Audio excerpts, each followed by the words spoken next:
Hello friends, welcome to PCS learning point YouTube channel. साथियों, आज के इस वीडियो में मैं आपको बताने वाला हूं दिल्ली पुलिस कांस्टेबल का ऑनलाइन फॉर्म फिलअप करने का पूरा प्रोसेस। ऑनलाइन फॉर्म 17 मई से स्टार्ट हो चुके हैं, तो इस भर्ती के लिए जो ऑनलाइन फॉर्म फिलअप करने का पूरा तरीका है वो इस वीडियो में आपको बताने वाला हूँ। तो स्टार्टिंग से लेके आपके प्रिंट तक पूरा प्रोसेस बताऊँगा, तो वीडियो के एंड तक जरूर बने रहिएगा। और अंत में वीडियो पसंद है तो वीडियो को लाइक जरूर करके जाना और चैनल को सब्सक्राइब भी कर लेना, क्योंकि इसी तरह की लेटेस्ट अपडेट और नोटिफिकेशंस मैं सबसे पहले आपको बताता रहूँगा। तो चलिए वीडियो स्टार्ट करते हैं, स्टेप बाय स्टेप आपको बताता चलूँगा। सबसे पहले आपको अपने मोबाइल के क्रोम ब्राउजर या गूगल के अंदर चले जाना है, डेस्कटॉप मोड पे कर लेना है। उसके बाद में इसमें एसएससी आपको सर्च करना है, यानी मैं फर्स्ट से लेकर एंड तक सारा हर स्टेप आपको बताता चलूँगा। तो सबसे पहले एसएससी आपको सर्च कर लेना है। एसएससी सर्च करने के बाद में सबसे ऊपर आपका जो साइट आएगा स्टाफ सिलेक्शन कमीशन, इस पर आपको क्लिक कर देना है, क्योंकि एसएससी कंडक्ट करवाती है दिल्ली पुलिस कांस्टेबल की भर्ती। तो सबसे पहले आपको यहाँ पे पूछा जाएगा यूज़र नेम और पासवर्ड।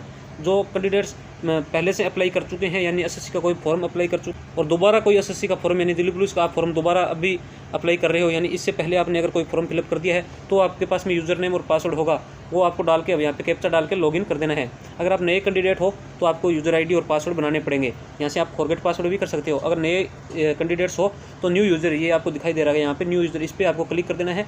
इस पर जैसे ही क्लिक करोगे नेक्स्ट पेज आपके सामने ओपन हो जाएगा, जिसमें आपकी बेसिक डिटेल पूछी जाएगी।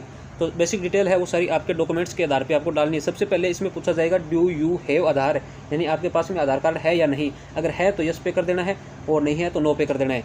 इसके बाद में आपको अगर यस पे करते हो तो यहाँ पे आधार कार्ड की डिटेल डालनी है, अगर नो पे करते हो तो दूसरा जो भी आपका डॉक्यूमेंट है उसकी डिटेल डालनी पड़ेगी। तो मैं यहाँ पे यस करके आपको दिखा देता हूँ। जैसे यस पर करोगे यहाँ पे आपको आधार कार्ड की डिटेल है वो 2 बार डालनी पड़ेगी। पहले यहाँ पे डालनी पड़ेगी, उसके बाद में नीचे ये दिखाया गया है तो वेरीफाई आधार नंबर, यहाँ पे दोनों पे डाल के आप अपनी जो आधार कार्ड डिटेल डाल देना। उसके बाद में आपसे पूछा गया यहाँ पे नेम और वेरीफाई नेम, यानी 2 बार डालना है, क्योंकि गलती हो जाए तो इसमें आप चेंज भी कर सकते हो। दोनों में वेरीफाई करना है, ये पहले ऊपर नाम डालना है, फिर उसके बाद में वेरीफाई नेम करना है।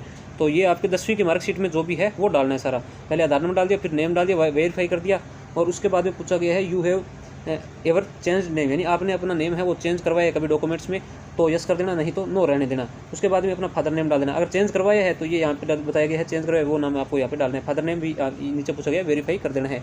इसके बाद में आपका जो मदर नेम है वो मदर नेम यहाँ पे डाल देना है, और ये यहाँ पे डाल देना है। और उसके बाद वेरीफाई मदर नेम कर देना है। डेट ऑफ बर्थ डाल देनी है जो आपकी 10वीं की मार्कशीट में है, 2 बार डालनी है सारी की सारी। और उसके बाद में है मैट्रिकुलेशन, यानी 10वीं की जो मार्कशीट है उसकी डिटेल आपको फिलअप करनी है। उसके अंदर आपसे पहले पूछा जाएगा बोर्ड, यानी आपने कौन से बोर्ड से की है। उसके बाद वेरीफाई एजुकेशन बोर्ड, यहाँ पे रोल नंबर और वेरीफाई रोल नंबर, ये सारे आपसे पूछे जाएंगे। और उसके बाद में ईयर ऑफ पासिंग पूछा जाएगा, यानी कौन से ईयर में आपने पासिंग की है। यहाँ पे आप जैसे सिलेक्ट पे क्लिक करोगे आपके सामने आ जाएगा, तो ईयर ऑफ पासिंग यहाँ पे कर देना है। उसके बाद में वेरीफाई ईयर ऑफ पासिंग, यानी दोबारा से डालना है। हर चीज़ आपको वेरीफाई पूछी जाएगी, यानी 2 बार, यानी कि आप गलती नहीं कर दो इसलिए 2 बार यहाँ पे पूछा जाएगा। उसके बाद में जेंडर पूछा जाएगा, आपका मेल हो फीमेल हो ट्रांसजेंडर हो जो भी है वो 2 बार यहाँ पे आपको वेरीफाई करना पड़ेगा। उसके बाद में लेवल ऑफ एजुकेशन क्वालिफिकेशन, यानी आपका लेवल कहाँ तक है, 10वीं कर रखी है या 12वीं कर रखी है, और कौन सा लेवल तक आपने कर रखी है। हाईएस्ट क्वालिफिकेशन यानी ग्रेजुएशन है तो पोस्ट ग्रेजुएशन जो भी है वो आपको यहाँ पे सिलेक्ट करके उसकी डिटेल्स है वो सिलेक्ट करके यहाँ पे आप डाल सकते हो। उसके बाद में आपसे पूछा जाएगा मोबाइल नंबर और ईमेल आईडी दोनों डालना है, दोनों वेरीफाई करना है, 2 बार डालना है। और यूटी यानी आपका एड्रेस है वो आपको चूज़ करना है, और उसके बाद में सेव वाले ऑप्शन पे क्लिक कर देना है। जैसे ही आप सेव वाले ऑप्शन पे क्लिक कर दोगे तो आपके मोबाइल पे जो मोबाइल नंबर डाले आपने उस पर एक ओटीपी चला जाएगा और आपकी यूज़र नेम है वो चला जाएगा। तो वो यूज़र नेम और ओटीपी आपको यहाँ पे लॉगिन वाले ऑप्शन पे आ जाना है बैक, और यहाँ पे डाल देना है। जैसे ही आप डालोगे तो आपका सीधा डायरेक्ट है वो यहाँ से लॉगिन हो जाएगा। लॉगिन होने के बाद में आगे का जो प्रोसेस है वो मैं आपको बता देता हूँ। लॉगिन होने के बाद में मैं तो सीधा डायरेक्ट इस पेज पर पहुंच गया हूं। अगर आप न्यू यूज़र है तो आपके सामने कुछ डिटेल्स और डालनी पड़ेगी। लॉगिन पे क्लिक करते ही आपसे पूछी जाएगी 10वीं की पूरी डिटेल्स, मार्क्स वगैरह सारा डालना है। उसमें कैटेगरी भी चूज़ करना है, कौन सी कैटेगरी से आप हो, SC ST OBC, वो सारा चूज़ करके आपको सेव कर देना है। सेव करने के बाद में आप इस पेज पर आओगे। मैं डायरेक्ट इस पेज पर आ गया हूँ, क्योंकि मैंने पहले जो इस कैंडिडेट्स के मैं फॉर्म अप्लाई कर रहा हूँ, कुछ फॉर्म अप्लाई कर चुके हैं, तो ये सीधा इस पेज पर आ गया।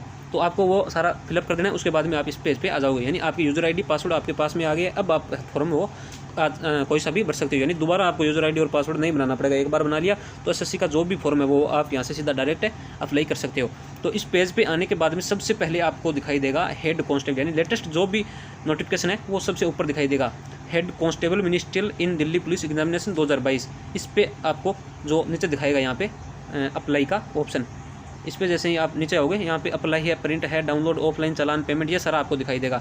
तो यहाँ पे देख लीजिए अप्लाई का ऑप्शन दिखाई देगा। तो इस अप्लाई वाले ऑप्शन पे आपको क्लिक कर देना है। जैसे इस अप्लाई वाले ऑप्शन पे क्लिक करोगे तो आपके सामने अगला पेज है वो आ जाएगा, यानी आपको अपनी डिटेल्स पहले डाली है वो ऑटोमेटिक यहाँ पे शो कर जाएगी, जो भी डिटेल आपने डाली है।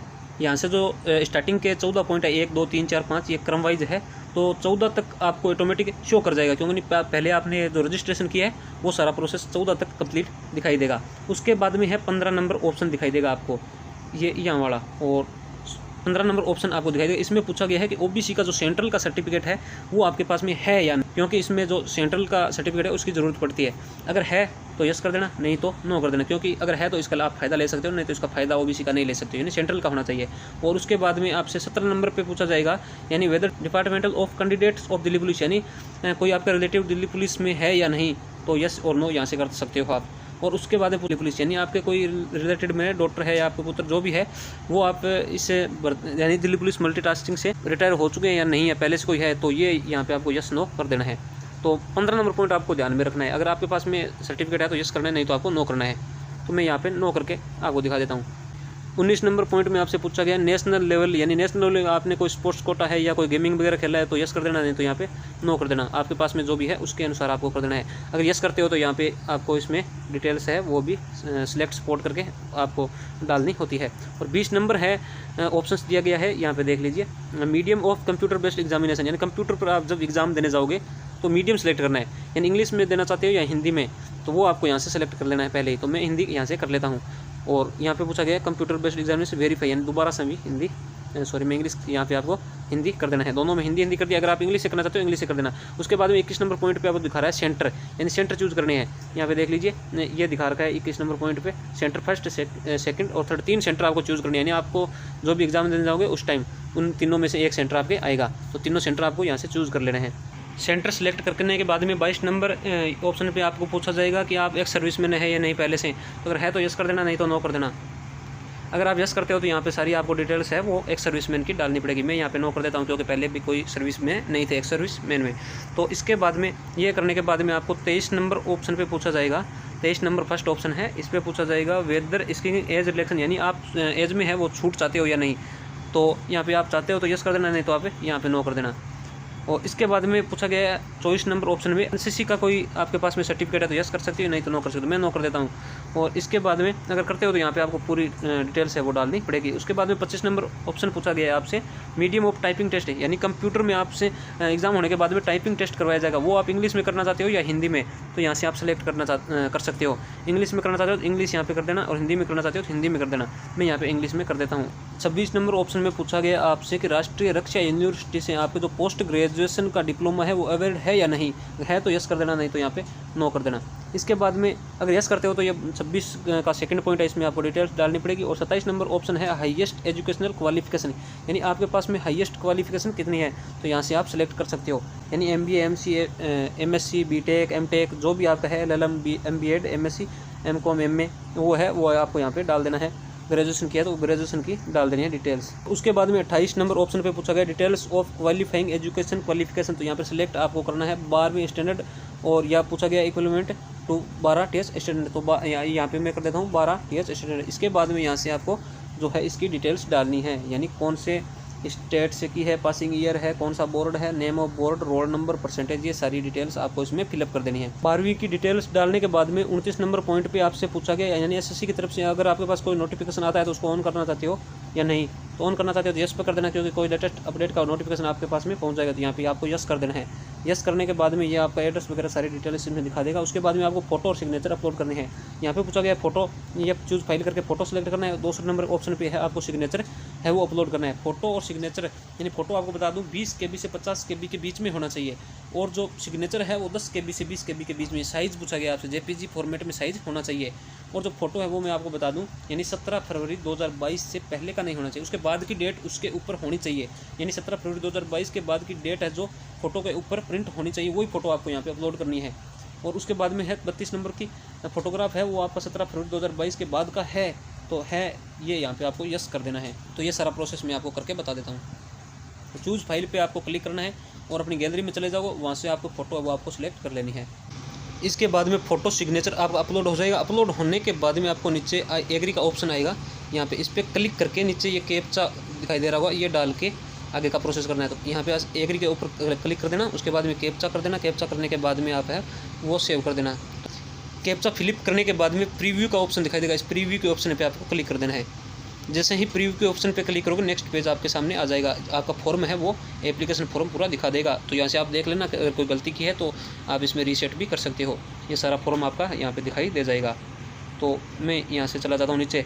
तो यहाँ पे नीचे 2 ऑप्शन आएंगे आपको, एडिट मॉडिफाई और सबमिट का। अगर गलती से कुछ बाई मिस्टेक गलत भर गया है तो एडिट कर सकते हो, नहीं तो आप सीधा इसमें सबमिट कर देना। तो मैं यहाँ पे सबमिट कर देता हूँ। सबमिट करने के बाद ओके पूछा जाएगा, ओके कर देना।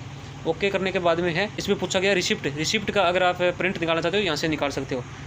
प्रिंट पे क्लिक करोगे तो आपका जो एप्लीकेशन फॉर्म का जो है रिसिप्ट वो आ जाएगा आपके सामने। यहाँ से प्रिंट कर लेना, ये आपका यहाँ पे प्रिंट हो जाएगा। और इसके बाद में आपको यस वाले ऑप्शन पे क्लिक कर देना। बीच में आपको यस वाला ऑप्शन दिखाई देगा, इस पर आपको क्लिक कर देना है। जैसे ही आप इस पर क्लिक करोगे पेमेंट का ऑप्शन आपके सामने आएगा।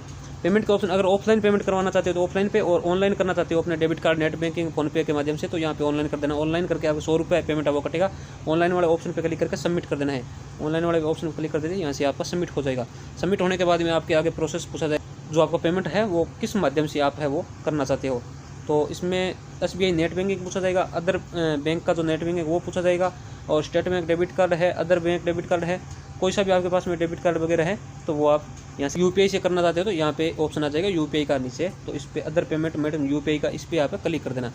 जैसे इस UPI वाले ऑप्शन पे क्लिक करोगे तो आपके सामने एक नोटिफिकेशन जाएगा आपके फ़ोनपे के ऊपर। वहाँ से आपको अपना पासवर्ड डाल के जो 100 रुपये का पेमेंट है वो आप ऑनलाइन कर देना। उसके बाद में आपका फॉर्म पूरा है वो भर जाएगा। मेरा यहाँ पे सेशन एरर दिखा रहा है, तो कुछ समय बाद में ट्राई करेंगे। तो आपका इस तरीके से करना है। सारा प्रोसेस यही रहने वाला है, सेम टू सेम। डिटेल्स आपकी अपने फॉर्म में खुद की डालनी है। फॉलो आप ये पूरा स्टेप है, ये फॉलो करके आप अपना फॉर्म है वो भर लेना है। उसके बाद में फॉर्म भरने के बाद में आपको बैक आ जाना है। सारा मैं आपको दिखा देता हूँ SSC की वेबसाइट। पूरा फॉर्म भरने के बाद में आप दोबारा से SSC के मेन पेज पे आ जाएंगे। मेन पेज पे आने के बाद में सबसे ऊपर हेड कांस्टेबल इन दिल्ली पुलिस एग्जामिनेशन 2022 का ये आपको दिखा देगा। तो यहाँ से आपको पूरी डिटेल्स है वो देख लेनी है। यहाँ से आप देख लेना। पहले तो अप्लाई ये तो आपने कर दिया, उसके बाद में अगर प्रिंट निकाला है तो ठीक है, नहीं तो दोबारा से प्रिंट करके निकाल लेना। और डाउनलोड ऑफलाइन चलान, ये तो अगर आप ऑफलाइन चलान आपने किया तो डाउनलोड कर सकते हो यहाँ से। और पेमेंट है उसका स्टेटस आप देख सकते हो, पेमेंट कट गया है नहीं है। एप्लीकेशन स्टेटस है वो भी देख लेना कि भर गया है नहीं भर गया है। इस सारा आपका डबल ये यहाँ पे बताया गया है डबल वेरिफिकेशन पेमेंट, ये सारा आपको इसमें देख लेना है। यानी आपका फॉर्म कंप्लीट हुआ नहीं, वो सारा प्रोसेस इसमें आपको देख लेना है। इस तरीके से आप फॉलो करके अपना फॉर्म में वो पूरा सबमिट कर लेना। तो आई होप आपको वीडियो पसंद आ गया होगा। वीडियो पसंद आए तो वीडियो को दोस्तों लाइक शेयर कर देना, और चैनल को सब्सक्राइब कर लेना, क्योंकि इसी तरह के लेटेस्ट वीडियो में सबसे पहले आप तक पहुँचाता रहूँगा। तो थैंक्स, जय हिंद, वंदे मातरम।